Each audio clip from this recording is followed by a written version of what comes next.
He was a king in the boardroom, a titan of industry who saw people as assets and life as a series of transactions. On the day he was set to finalize the transaction of his marriage, Damian Sterling believed he was closing a chapter of inconvenient emotion to focus on his billion-dollar empire. He was calm, he was certain, he was in control. But control is an illusion, and his was about to be shattered not by a market crash, but by the sight of the woman he was discarding and the 3 tiny heartbeats in a stroller she pushed before her. This isn't just a story of divorce. It's a story of ruin, rebirth, and a revelation that would bring a millionaire to his knees. The air in the hallway of the Maricopa County Superior Courthouse was stale, thick with the scent of old paper and quiet desperation. For Damian Sterling, it was just another Tuesday, an inconvenient, time-consuming Tuesday that stood between him and a $700 million merger with a Japanese tech firm. He checked his Patek Philippe watch, 9:15 a.m. His lawyer, a portly man named Robert Davies, was droning on about final stipulations.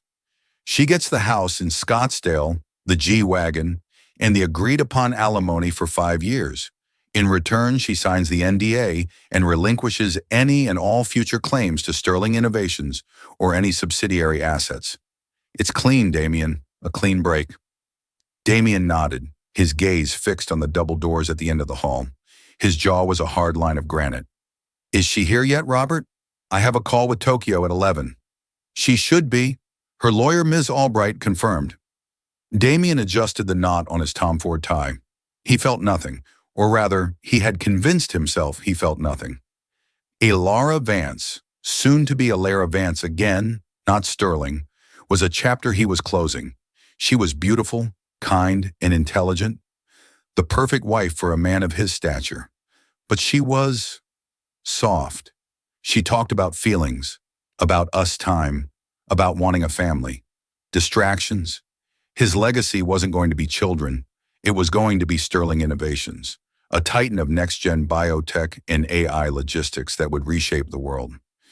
He had told her as much during their last explosive argument 6 months ago. She had come to him, her eyes wide with something he couldn't decipher, her hands trembling.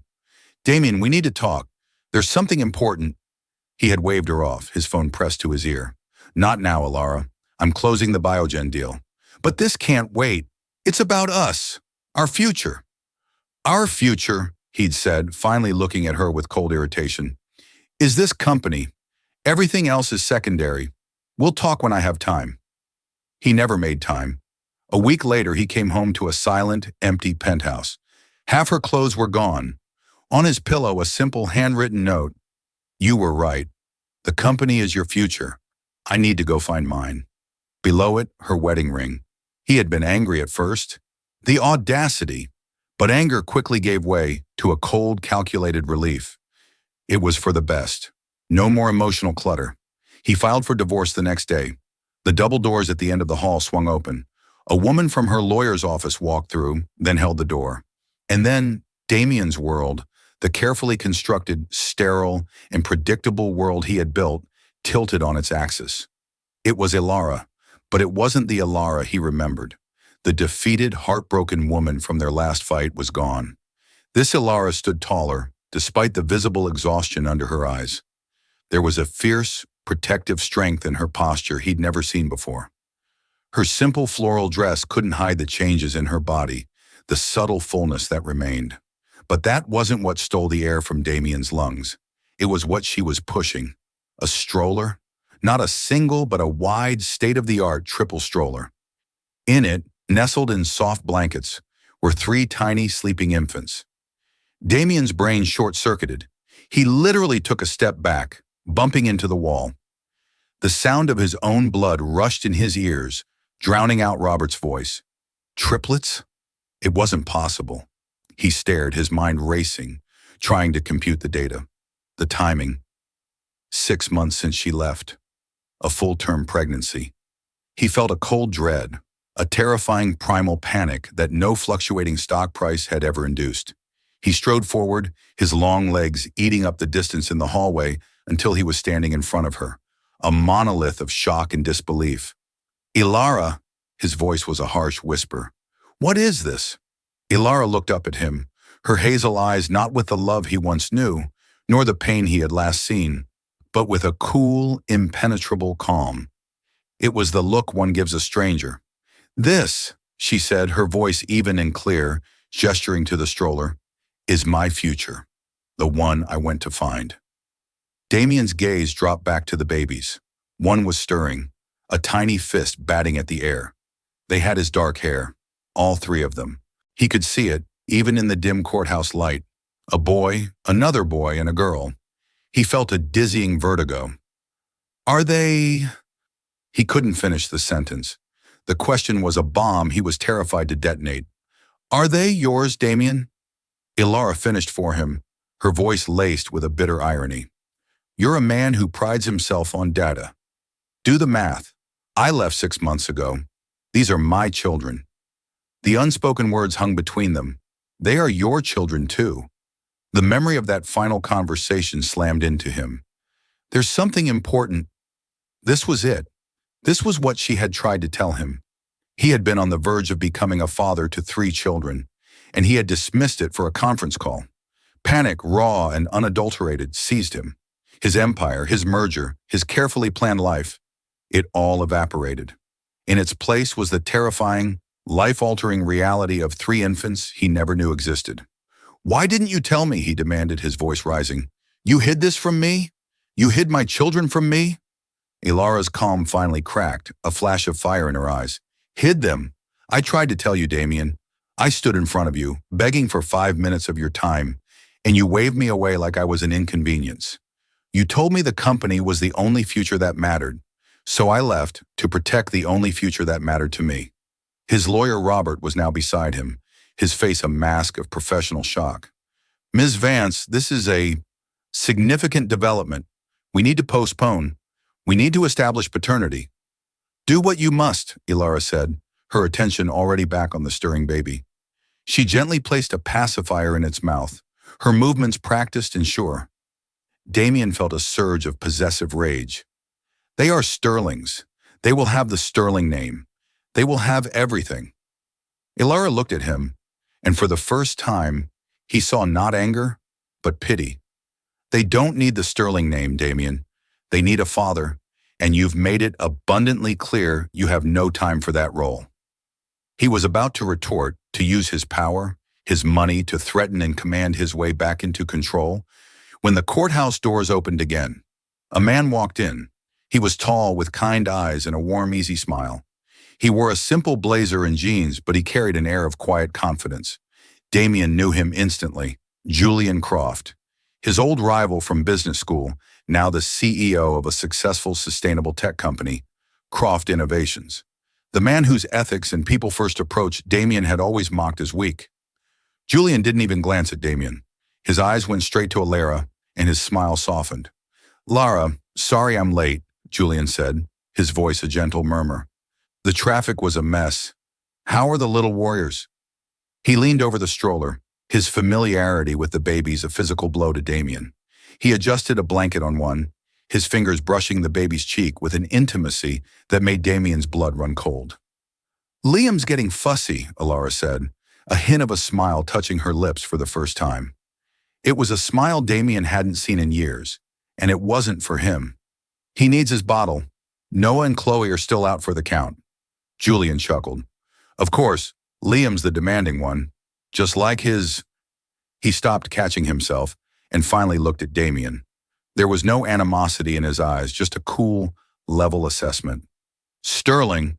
Damien stood frozen, the world's most powerful CEO rendered utterly impotent. His rival, the man he'd considered a lesser player in the great game of business, was here. Not as a lawyer, not as a stranger, but as someone who knew his children's names. Someone who knew which one was fussy. Someone who Ilara looked at with warmth and trust. Panic morphed into a new, terrifying emotion.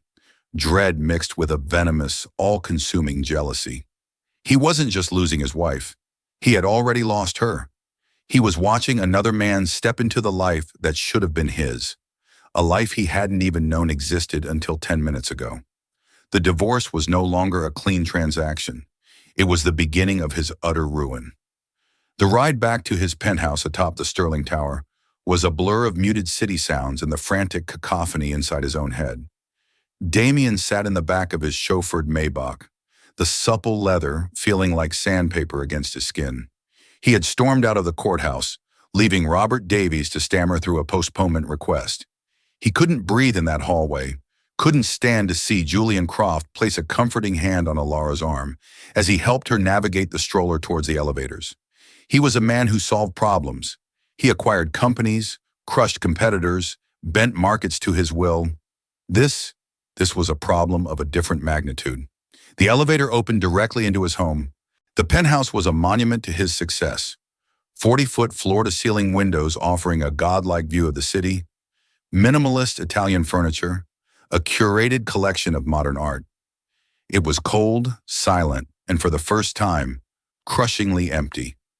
He walked past the 10-person dining table where he'd hosted dignitaries and investors, a place Alara had once tried to fill with flowers.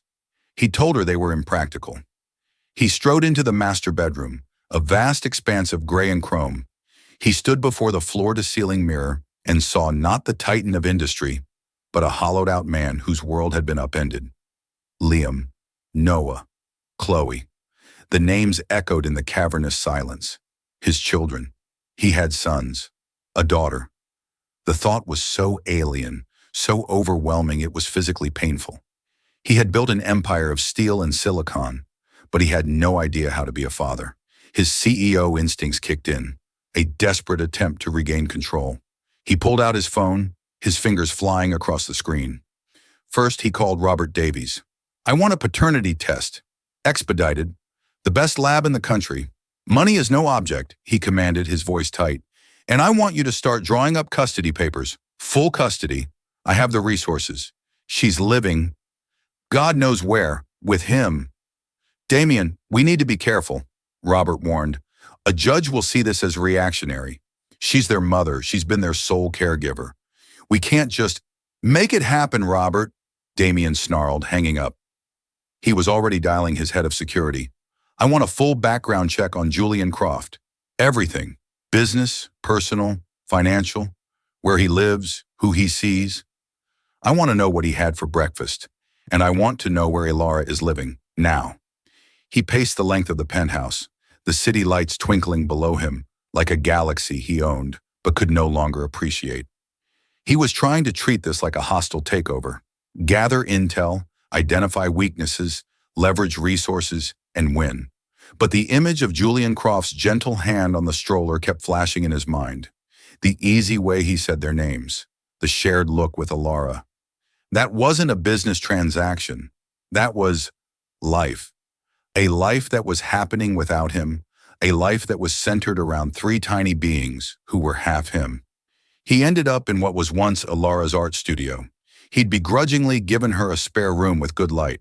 He'd considered it a frivolous hobby. Now he opened the door for the first time in months. Her easel was still there, but it was covered with a white sheet. On a side table, however, were a few charcoal sketches she'd left behind. They weren't landscapes or abstracts. They were sketches of baby clothes, a tiny pair of booties, a small, soft-looking onesie, and on one page 3 interconnected circles with the names Liam, Noah, and Chloe written in her elegant script. He sank into a chair, the sketch trembling in his hand. The proof was right here. She had been dreaming of them, planning for them, while he was dreaming of stock prices and market caps. His phone buzzed. It was his assistant, Evelyn Reed, a woman in her 50s, sharp as a tack, who had been with him for 10 years and was the only person who dared to speak to him with unvarnished truth. "The board is asking for an update on the Tokyo merger," she said, her voice crisp. "Your 11 a.m. call is in 30 minutes. Damien stared at the sketch.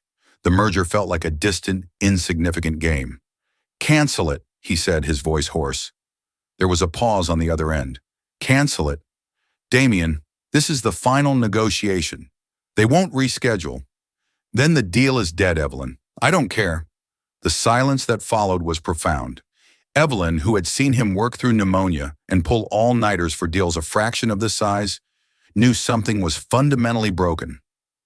"Damien," she said, her tone softening from assistant to something more human. What happened at the courthouse? He couldn't say it. He couldn't admit the totality of his failure. It was complicated. I see, she said, though her tone implied she saw much more.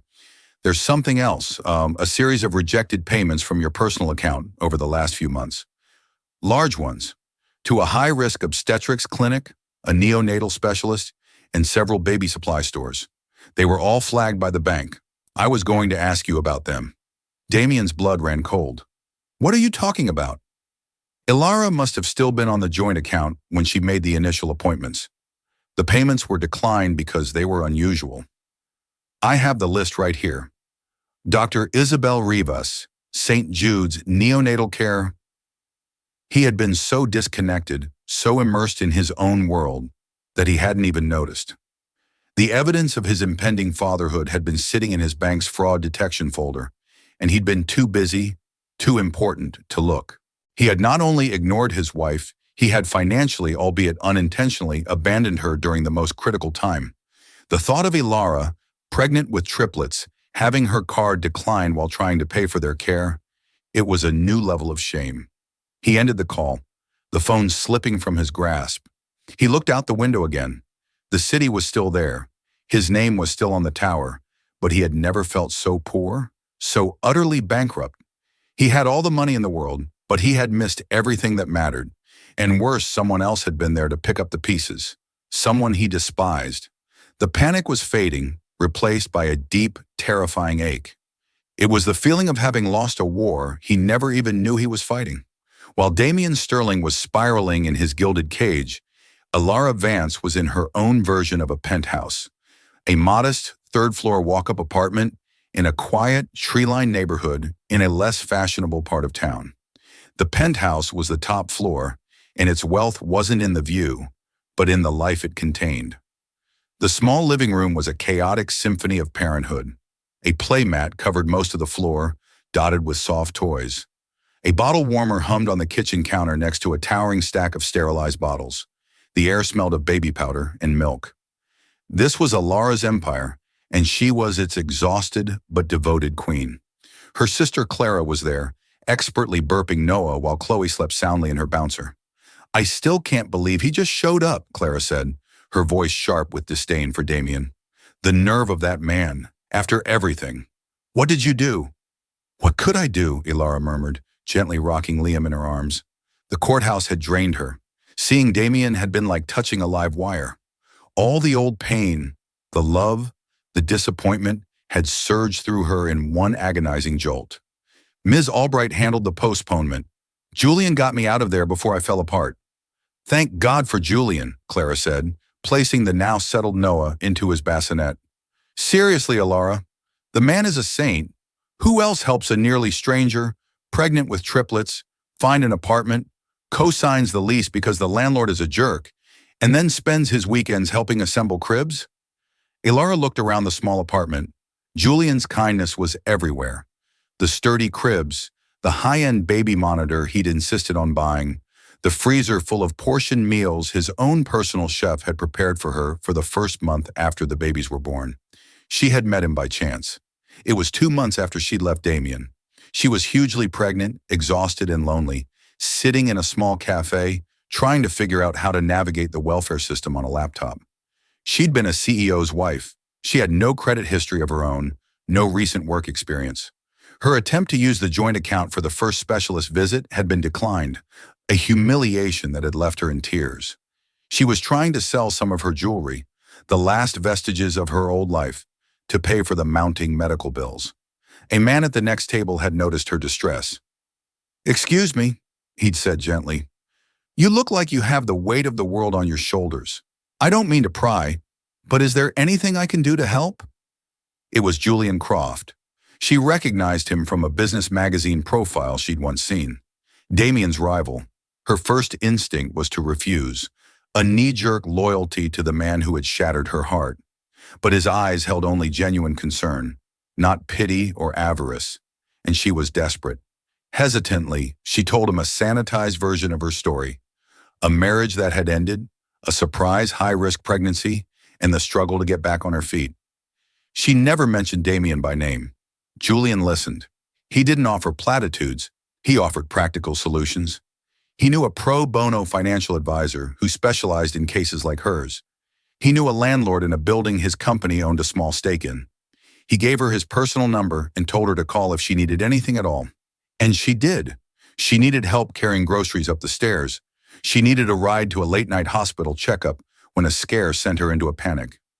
He was there for the birth, waiting in the hospital lobby for hours, because Clara was stuck in traffic and Alara was terrified of being alone. He was the first person, after the doctors, to see the triplets. He had looked at them with a sense of wonder and awe that she had once dreamed of seeing in Damien's eyes. He never crossed a line.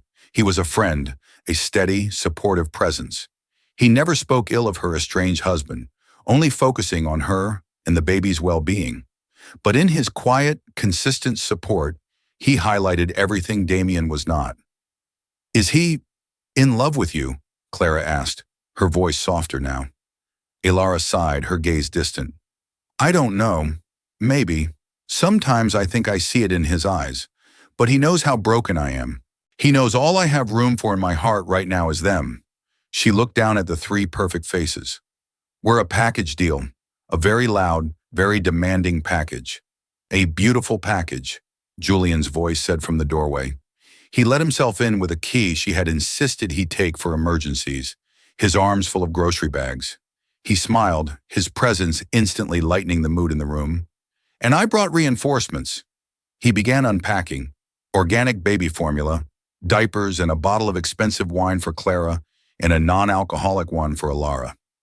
It was this thoughtfulness, this attention to the small details, that constantly floored her. As he moved around her small kitchen with an easy familiarity, Alara felt a pang of something complex. It was gratitude, deeply and profoundly, but it was tangled with guilt. She was using this good man, leaning on him, and what could she offer in return?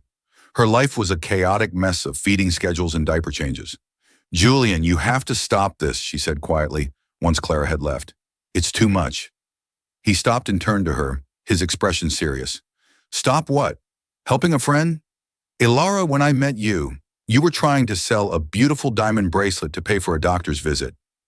I'm not a monster, and frankly," he said, a wry smile playing on his lips, "spending time with you and the little warriors is the best part of my week. My board meetings are far less cute." He then looked at her, his smile fading. "He's going to fight you, isn't he? Sterling?" Alara nodded, a fresh wave of weariness washing over her. "His lawyer called mine. They want a paternity test. They're talking about custody." Julian's jaw tightened, the first flicker of genuine anger she'd ever seen from him. Custody? The man who didn't even know they existed? The man who, forgive me for saying this, let you go through a high-risk pregnancy with triplets completely alone? He has no concept of what that entails. He has money, Julian, and power. He can hire the best lawyers. He can paint me as an unfit mother living in a tiny apartment. Julian stepped closer, his voice low and firm. "No, he can't. Because you're the best mother I've ever seen. And this apartment isn't a sign of poverty. It's a fortress of love you built for them. If he wants a fight, he'll get one. And you won't be alone in it." In that moment, looking at his determined face, Alara felt a surge of security she hadn't felt in years. It wasn't the security of money or status that Damien had offered. It was the security of knowing someone truly had her back. It was terrifying because it made her feel something, a spark of hope, a flicker of affection that she had thought was dead forever. And it was terrifying because she knew, deep down, that a part of her heart still foolishly, stubbornly, belonged to the man who had broken it. The father of her children. The results of the expedited DNA test came back in a sealed envelope delivered by a special courier. Damien tore it open with trembling hands. He didn't need to read the jargon. The conclusion at the bottom was stark and absolute. Probability of paternity, 99.999% for Liam Sterling, Noah Sterling, and Chloe Sterling. Seeing their names legally bound to his on an official document made it irrevocably real. The abstract shock hardened into concrete fact. He was a father. His first instinct, the one honed in boardrooms and hostile negotiations, was to deploy his greatest weapon: wealth. He would overwhelm Alara with generosity, demonstrating that only he could provide the life his children deserved. He had his real estate agent purchase the magnificent six-bedroom estate next door to his own, the one with sprawling lawns and a state-of-the-art security system. He had a team of designers work around the clock to create three of the most opulent, custom-designed nurseries imaginable. He ordered trust funds to be set up, each with a seven-figure seat amount.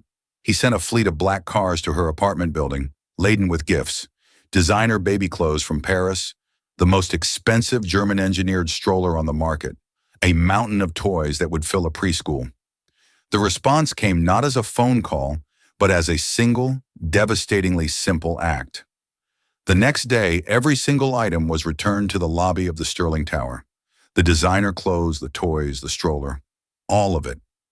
Attached to one of the boxes was a simple white envelope.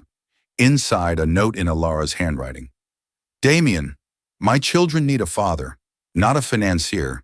They have everything they need right now: warmth, food, and my undivided attention. These things you've sent are for you, not for them. They are monuments to your guilt. Do not send anything else." The public rejection was a humiliating blow. His staff in the lobby witnessed the return, their whispered conversations ceasing whenever he walked past. The note burned in his hand. Monuments to your guilt. She saw right through him. He wasn't trying to be a father. He was trying to acquire his children, to win them like a trophy. That same afternoon, the report on Julian Croft landed on his desk. It was thorough. Julian was clean. No scandals, no debt, excellent business reputation. The report detailed his frequent visits to Alara's apartment, his car parked outside overnight on several occasions, which the private investigator noted was likely due to late-night baby emergencies, as he always left at dawn, and his purchases of diapers and formula. The final page was a grainy photo of Julian in a park, laughing as he pushed the triple stroller, with Alara walking beside him, a genuine smile on her face. Damien slammed the report down on his desk, the photo staring up at him like an accusation. This was his rival strategy, not overwhelming force, but quiet consistency, presence, support. Things Damien couldn't buy. His world was unraveling. The Tokyo merger had officially collapsed, the news of which sent a tremor through Sterling Innovation's stock price. He was distracted, volatile, and his executive team was walking on eggshells around him. He snapped at Evelyn during a meeting, a rare loss of composure that shocked the entire room into silence. Later, she came into his office and closed the door. She placed a cup of tea on his desk. "This isn't working, Damien," she said, her voice devoid of judgment, only fact. "What isn't working?" he bit back, staring at the stock ticker on his screen. "This, trying to wage a war for your family like you're taking over a competitor. You're going to lose." "I don't lose," he said through gritted teeth. "You already have," Evelyn said quietly. The truth of her words hit him like a physical blow. "You lost Alara months ago, and you can't buy back your children. You think money is your greatest asset? For this battle, it's your greatest liability. It's a shield you're using to hide from the fact that you are terrified and you have no idea what to do." He finally looked away from the screen, his bravado crumbling. He looked at this woman who had organized his life for a decade, who had seen him at his best and his worst. "She won't see me," he whispered, the admission costing him everything. "She won't take my calls. She looks at me like I'm a monster."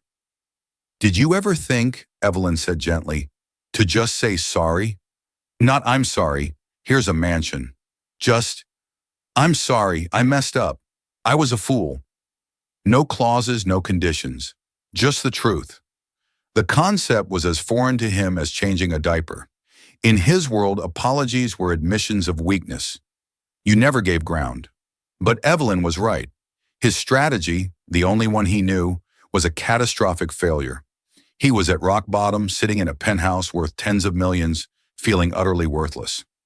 He looked at the picture of Alara, Julian, and his children in the park. The easy domestic bliss of it was a knife in his gut. Julian wasn't just his rival in business anymore. He was his rival in life, and he was winning. The epiphany struck him then, a painful, blinding flash of clarity. He couldn't win this by being Damian Sterling, CEO. That man had already lost.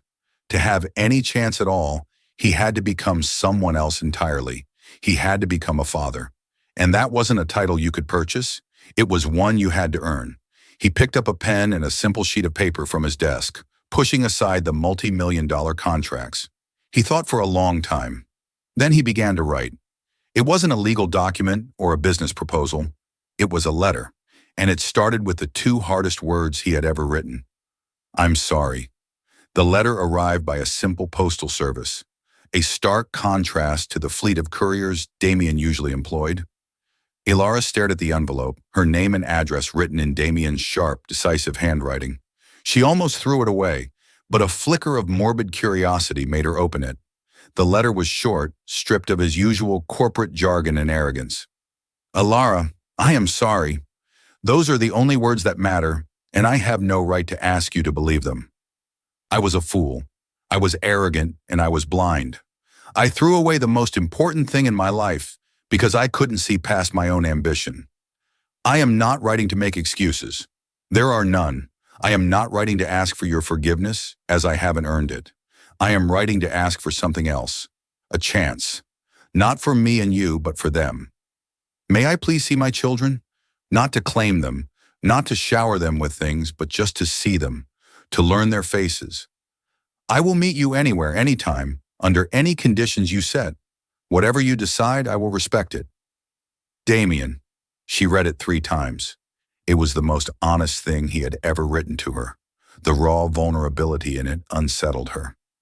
She showed it to Julian that evening. He read it, his expression unreadable. What do you think? She asked, her voice trembling slightly. Julian was silent for a long moment, staring at the letter. I think, he said slowly, that he sounds like a man who has finally hit the bottom. And I think that Liam, Noah, and Chloe deserve the chance to know their father, provided he is a safe and positive influence in their lives. The decision is yours, Ilara, but if you say yes, you won't be alone. His support, his lack of jealousy, was both a comfort and a pang of guilt. He was actively encouraging her to reconnect with the man who was his rival in every sense of the word, all for the sake of the children. And so, a week later, Damian Sterling found himself standing awkwardly in the middle of a public park, feeling more nervous than he had before the initial public offering of his company. He had worn a simple polo shirt and trousers, an outfit Evelyn had to help him pick out, warning him against showing up in a suit. He held a small, simple bag with 3 soft, plush teddy bears. No stock certificates, no trust fund documents, just bears. He saw her then, walking towards him. She was pushing the stroller, and Julian was walking beside her. A knot of jealousy tightened in Damien's stomach, but he forced it down. This was his new reality. He had to accept it. Damien, Ilara said, her tone neutral. She stopped a few feet away from him, a protective barrier. Julian gave him a curt nod and then took a few steps back, giving them space but remaining a watchful presence. Ilara, thank you for coming, Damien said, his voice rough. His eyes immediately went to the stroller. They were awake, 3 pairs of wide, curious eyes staring up at the sky. His children. They were impossibly small, impossibly perfect. You wanted to see them, she said. He knelt, his expensive trousers creasing in the grass. He was now at their level, his heart hammered against his ribs. He didn't know what to do. He reached into his bag and pulled out one of the bears, holding it out tentatively. Hi, he whispered, feeling like an idiot. I'm Damien. Liam, whom Ilara pointed out, just stared. Chloe gurgled. But Noah, the fussy one, took one look at this strange, large man, and his face crumpled. A piercing wail filled the quiet park air. Damien recoiled as if he'd been burned. Panic set in. He had made his own son cry within 10 seconds of meeting him. Ilara swooped in instantly, picking Noah up, rocking him, murmuring soothing words until his cries subsided. She handled him with an ease and grace that highlighted his own staggering incompetence. The rest of the hour was a painful exercise in inadequacy. He learned their full names: Liam James, Noah David, Chloe Grace. He watched as Ilara fed Chloe a bottle, as Julian expertly changed Liam's diaper on a portable mat when Alara had her hands full with the other two. Damien just stood there, a useless, hulking figure. He felt like an outsider looking through a window at a family that had already been formed without him. But he didn't run. He stayed. He asked questions. What time do they wake up? What's that rash on Chloe's neck? Does Noah always cry this much? They were clumsy, basic questions, but they were genuine.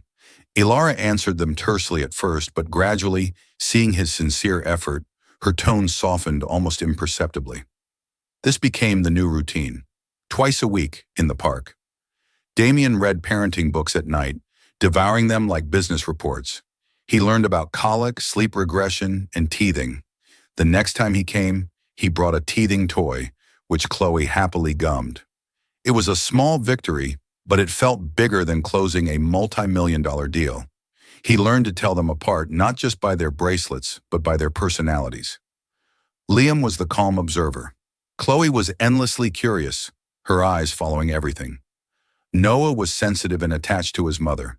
He never overstepped. He never brought up their past, never mentioned custody, never offered money.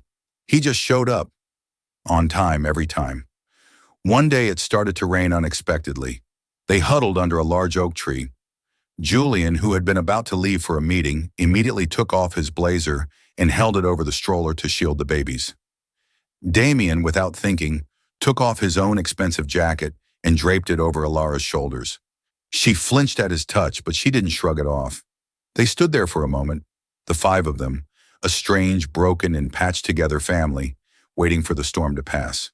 The turning point in his rivalry with Julian came a few weeks later. Damien arrived at the park to find only Julian there, sitting on a bench, the empty stroller beside him. "They're running late," Julian said. "Alara had a tough night with them. All three are teething." Damien sat on the other end of the bench. The silence was thick with unspoken history. "Croft," Damien began, "I know what this looks like. I appreciate what you've done for them."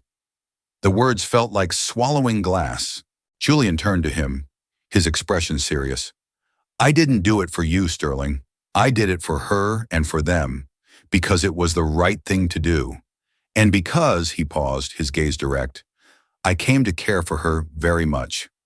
It was an admission of love, and it was a warning. "I have an opportunity," Julian continued, surprising Damien. "My company is launching a major initiative in Southeast Asia, a sustainable energy project. It's a 2-year post based in Singapore. I was offered it months ago. I turned it down." "Why are you telling me this?" Damien asked. "Because I'm considering taking it now," Julian said. "I see you. You're trying. You're clumsy and you have a long way to go, but you're not the man you were 6 months ago."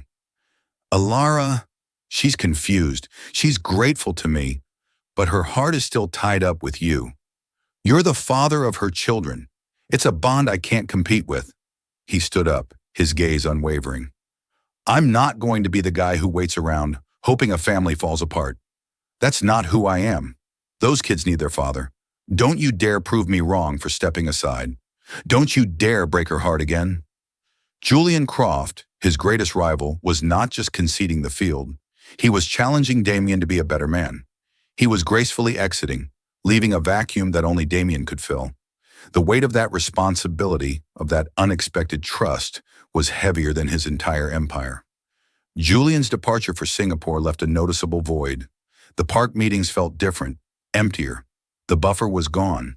It was just Damien and Alara, two people orbiting the bright, demanding suns of their 3 children.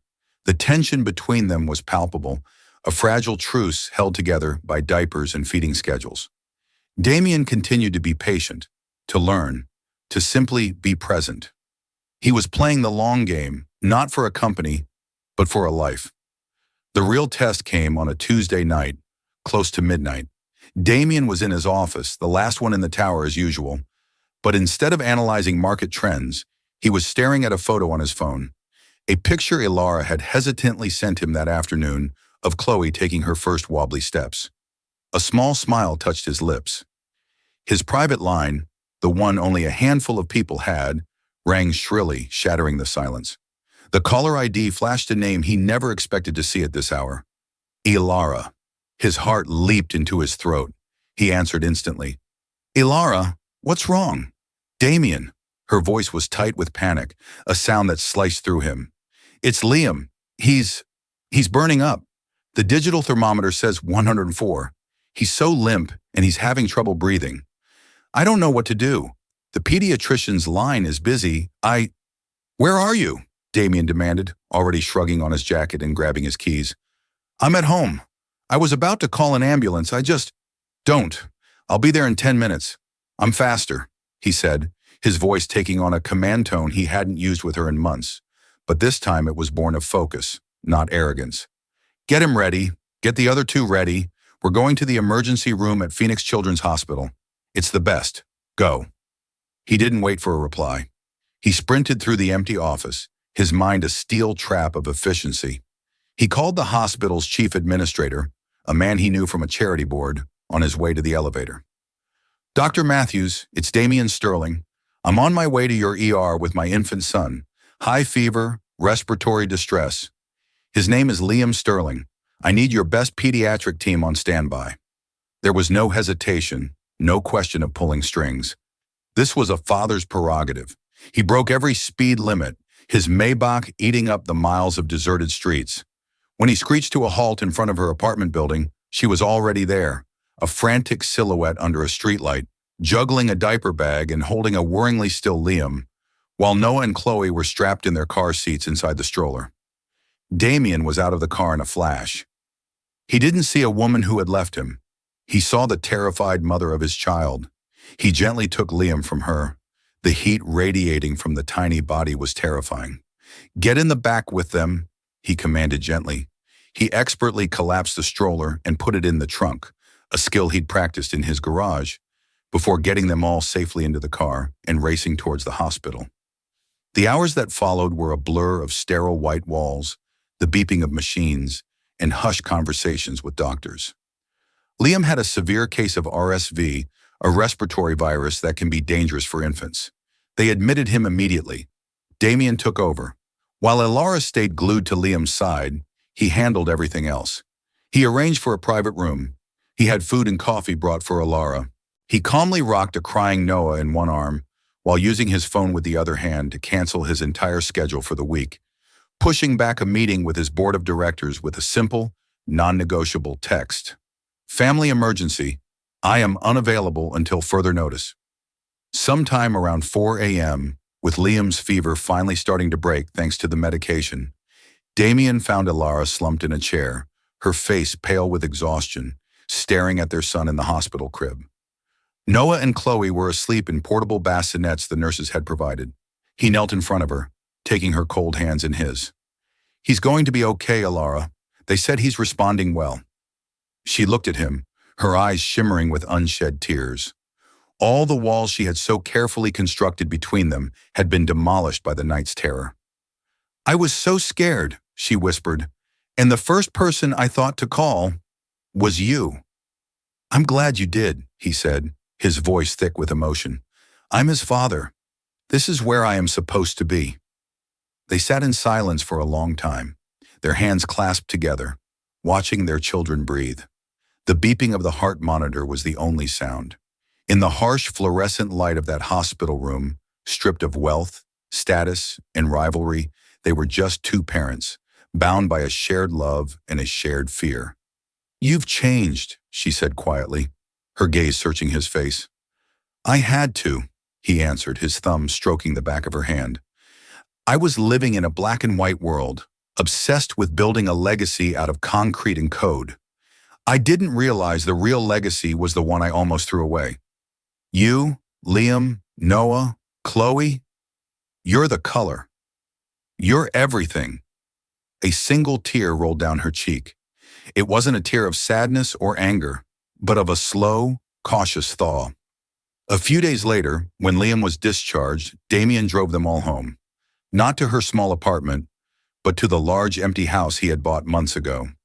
He had fired the designers and had instead, with Evelyn's help, furnished it to be a comfortable, safe, and practical family home, not a showroom. He helped her carry the sleeping children inside. In the foyer on a small table was a framed photo.